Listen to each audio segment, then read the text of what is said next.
Assalamualaikum warahmatullahi wabarakatuh.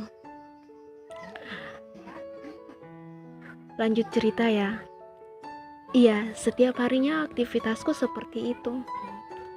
Sebelum membuka konter, ya, aku harus terlebih dahulu pergi ke tempat Ani untuk mengambil barang atau kartu yang stoknya sudah habis atau tinggal sedikit.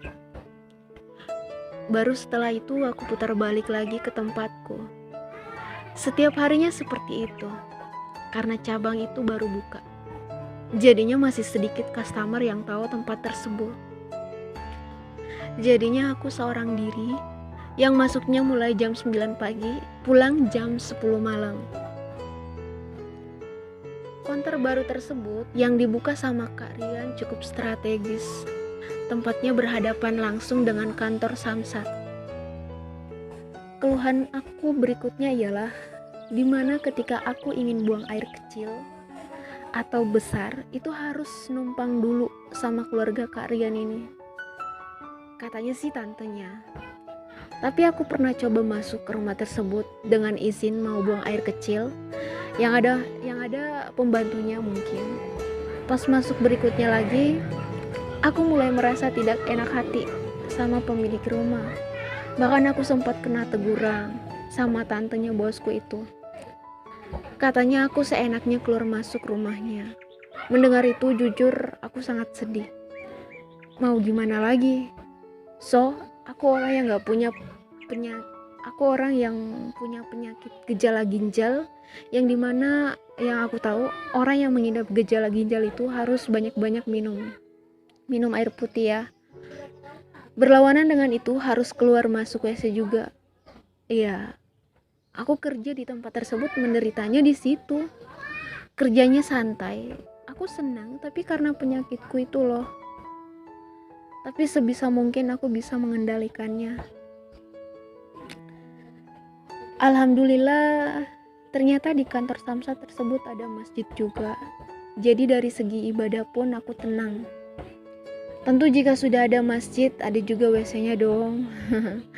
Iya, karena aku pun orang yang ketika memilih tempat kerja, selain melihat dari sisi kenyamanan ya, paling utama pun ialah dari segi kita mudah menjalankan ibadah sholat 5 waktu.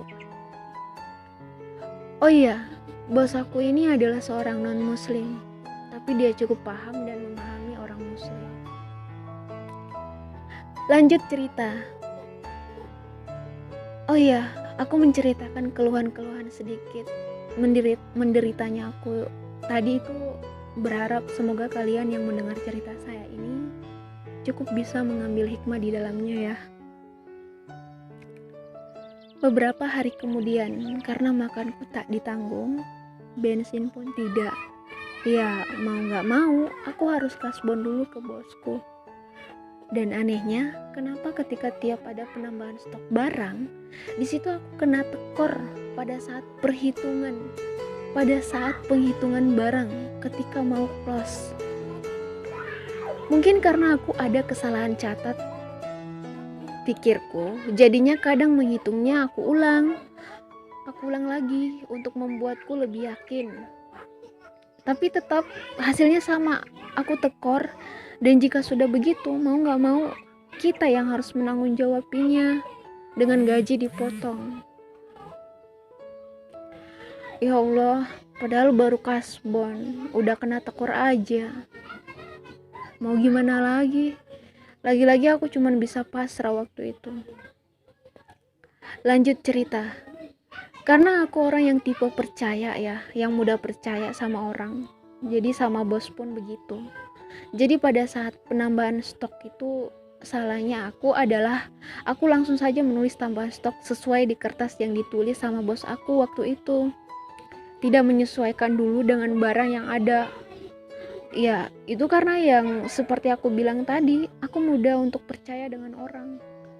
Karena aku pikir juga ya dia bos aku, nggak mungkin dia mau yang nggak tentang ini. Nah, beberapa hari kemudian, tiba stok aku habis. Aku menelpon Kak Rian, memberitahu kalau kartu-kartu ini sudah habis, Kak. Kak Rian menyuruh aku menulisnya di kertas lalu difoto. Lalu stok yang habis tersebut aku kirim ke grup WhatsApp. Setelah maghrib kemudian, Kak Rian akhirnya datang membawa penambahan stok aku. Iya, karena awal penambahan stok aku udah pernah tekor, tentu setelahnya aku harus lebih berhati-hati lagi dong. Jadi waktu Kak Rian menambah stok aku pun sambil menulis di buku penambahan stok. Tapi sebelum menulis banyaknya barang yang tapi sebelum menulis di buku penambahan stok banyaknya barang, aku terlebih dulu menghitung barang yang dikasih sama Kak Rian. Aku ingin menyesuaikannya gitu. Gak lama, ada satu barang yang dimana di kertas Kak Rian menuliskan stok tersebut banyaknya 50. Sedangkan barangnya hanya ada 45 pieces. Di situ jujur aku dalam hati penuh tanya banget. Lah, ini gimana maksudnya? Jujur aku lama mikir dalam hati penuh tanya. Kenapa di kertas barangnya banyak sedangkan aslinya kurang gitu? Tidak sesuai lah intinya catatan dengan barang yang dikasih sama Kak Rian ini. Ya jadi karena aku tidak ingin tekor lagi, aku lalu ngomong sama Kak Rian kalau barang yang ada dengan di catatan tidak sesuai Kak, gitu. Jujur entah kenapa aku malah yang merasa tidak enak hati, padahal ini demi kebenaran bukan? Setelah aku kasih tahu Kak Rian, akhirnya dia mengecek ulang dan sontak dia berkata dengan keadaan yang seolah-olah terjadi kesalahan catat. Jadinya barang pun ditambah Kak Rian sesuai catatan. Setelah mengetahui itu, jujur aku sontak gak habis pikir antara mau negatif sama bos aku atau gimana. Dan gak lama Kak Rian berkata, nah itu bagus, kamu cek lagi, jadi harus lebih teliti lagi ya, gitu katanya. Mendengar itu pikiranku seperti membanding-bandingkan gitu. Otak kananku berpikir, apakah ini cara Kak Rian menguji ketelitian aku? Atau otak kiri aku pun ikut berkata, masa iya Kak Rian mau menipu aku dengan cara seperti itu? Biar gajian nanti aku dapat gaji gak full gitu. Jadi benar-benar beradu argumen waktu itu. Tapi setelah kejadian itu aku jadi cukup tahu aja sih kalau bos aku ini gimana. Setelah kejadian itu aku jadi lebih berhati-hati lagi. Singkat cerita, beberapa bulan kemudian, saya ingatku waktu itu malam tahun baru. Dan shift aku waktu itu malam. Karena di tempat aku cukup sepi, jadi waktu itu Kak Rian menyuruhku menjaga di tempatnya Ani. Gantian shift ya. Asli, malam itu alhamdulillah aku ramai pembeli. Pemasukan waktu itu tembus 5 juta. Dan ya, aku jaga sampai jam 12 malam. Nah, karena udah larut malam banget, Kak Rian datang. Iya, yang seharusnya sebelum pulang aku harus hitung sisa stok yang ada dulu. Tapi karena sudah jam 12 malam,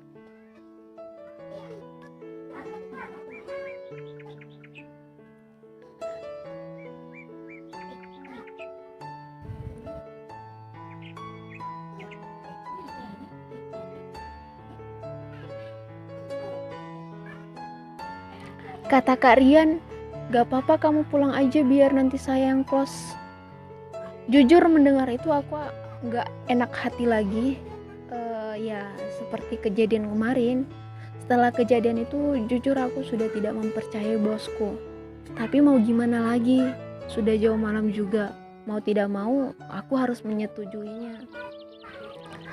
Singkat cerita, karena semakin hari semakin drop, aku semakin tidak nyaman. Oh iya, sebelum aku memutuskan untuk berhenti bekerja, jauh dari itu Kak Rian menyuruhku mencari partner kerja agar aku bisa shift-shiftan juga. Karena aku ada saudara keluarga dari sepupu, sebut saja namanya Ica. Iya, jujur sama keluarga aku ini aku belum kenal, tapi aku dengar dia butuh kerjaan. Akhirnya aku memanggilnya untuk kerja di tempatku juga. Jadi yang tadinya cuma sekedar tahu kalau aku dan dia adalah keluarga, setelah satu tempat kerja jadinya akrab. Hikmah bekerja di tempat itu adalah itu sih, aku jadi bisa lebih dekat sama keluargaku yang jauh. Lanjut, entah kenapa semakin hari semakin tak terkendali. Parahnya lagi, kipas angin di konter hilang. Nah, terkejut dong aku sama Ica. Karena Kak Rian mendengar itu, ya mau gak mau kita disuruh tanggung jawab lagi.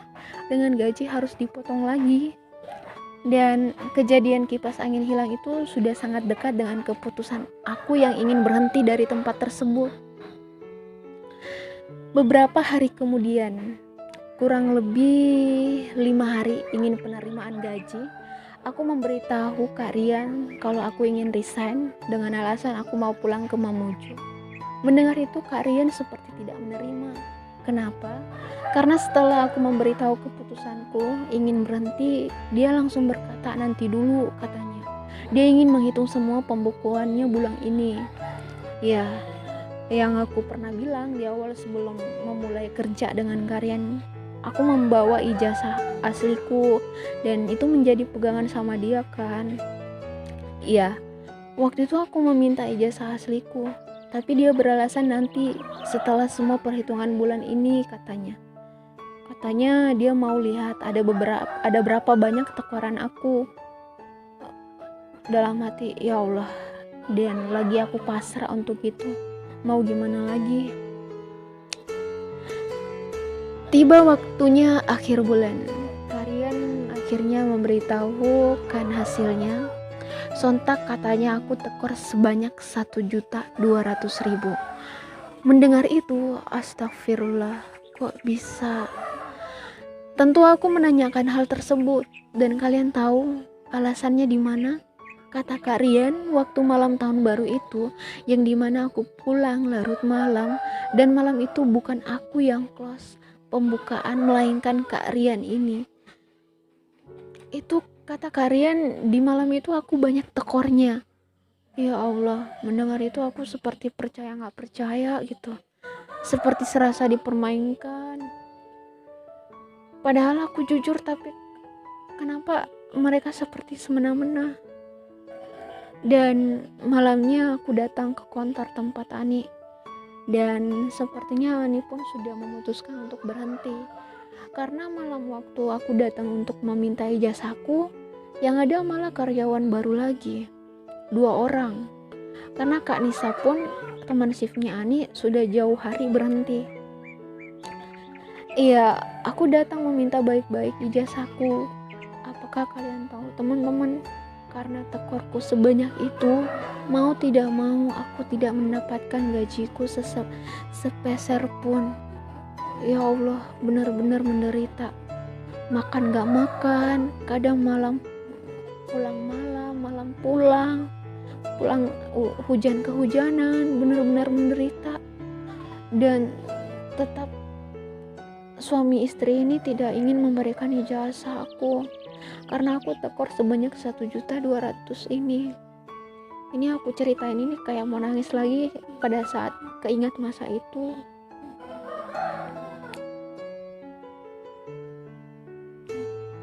Di situ aku hanya bisa nangis. Aku kerja seperti cuma-cuma.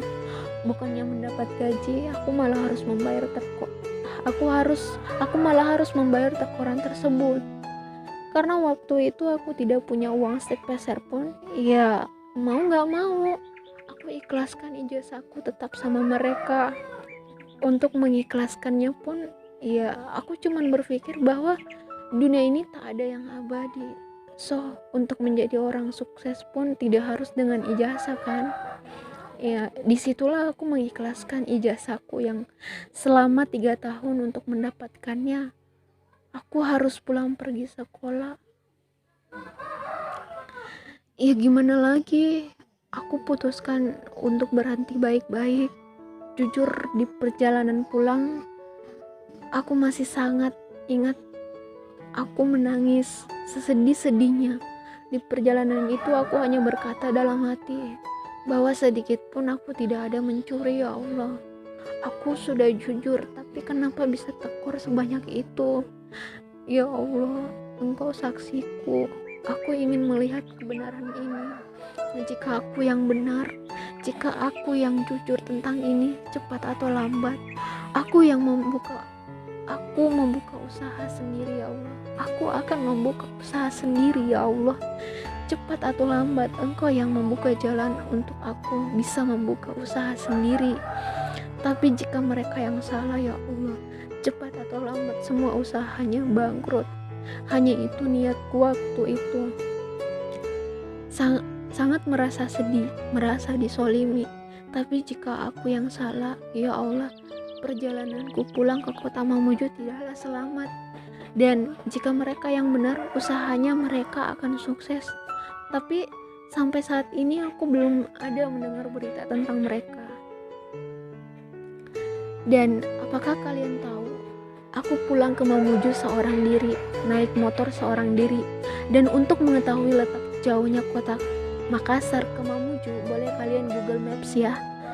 Alhamdulillah aku selamat, meskipun di jalan sempat oleng, hampir jatuh karena sudah mau pingsan karena kelaparan. Mamaku menyuruhku untuk naik bis aja. Tapi pikirku lagi, kalau naik bis lagi, motorku ini pakai ongkos lagi. Karena uang yang aku pegang saat itu tersisa 200.000 rupiah. Dan itu harus bisa kugunakan sehemat mungkin. Kenapa aku hampir oleng di jalan? Ya, itu karena aku harus hemat, jadinya makan pun aku takut. Takut jika pembeli bensin di jalan tidak cukup. Tapi karena benar-benar lapar, aku hampir jatuh dari motor. Akhirnya aku memutuskan untuk singgah di warung tukang bakso. Di warung sepi tersebut, aku tertidur sejenak. Gemetaran lemah tak berdaya, seperti sudah ingin mati karena lapar. Setelah baksonya mas hidangkan, perlahan aku makan sedikit demi sedikit. Alhamdulillah, akhirnya kondisiku mulai stabil. Dan setelah merasa enakan, akhirnya aku melanjutkan perjalananku ke Mamuju. Singkat cerita, akhirnya aku sampai pas menjelang maghrib. Setibaku di rumahku hanya bisa terbaring lemah karena lelah membawa kendaraan seharian. Oh iya teman-teman, kabar baiknya adalah setelah berbulan-bulan aku di Mamuju, yang dimana HP aku yang sebelumnya rusak karena jatuh, dengan terpaksa, karena HP penting juga ya, terpaksa aku kredit HP lagi, dan kreditnya itu kurang lebih setahun. Lunas karena selama aku di Mamuju, aku kembali kerja dengan bosku, namanya Bunda Firma, bos yang sangat baik hati dan lembut. Dia memperlakukanku bukan karyawan, tapi selayaknya seperti adiknya sendiri. Iya, selama kerja dengan Bunda, aku memanggilnya Bunda. Bunda Firma buka usaha laundry, tapi dianya pun kerja di kantor. Beberapa bulan saja, gak lama Bunda semakin naik jabatan, semakin membuatnya sibuk, jadi usahanya tidak terlalu difokuskan. Alhasil terpaksa Bunda menjual usaha laundrynya ke teman. Awalnya Bunda ingin menjualnya kepadaku, tapi karena waktu itu aku sama sekali tidak punya uang ya, terpaksa Bunda menjualnya ke teman.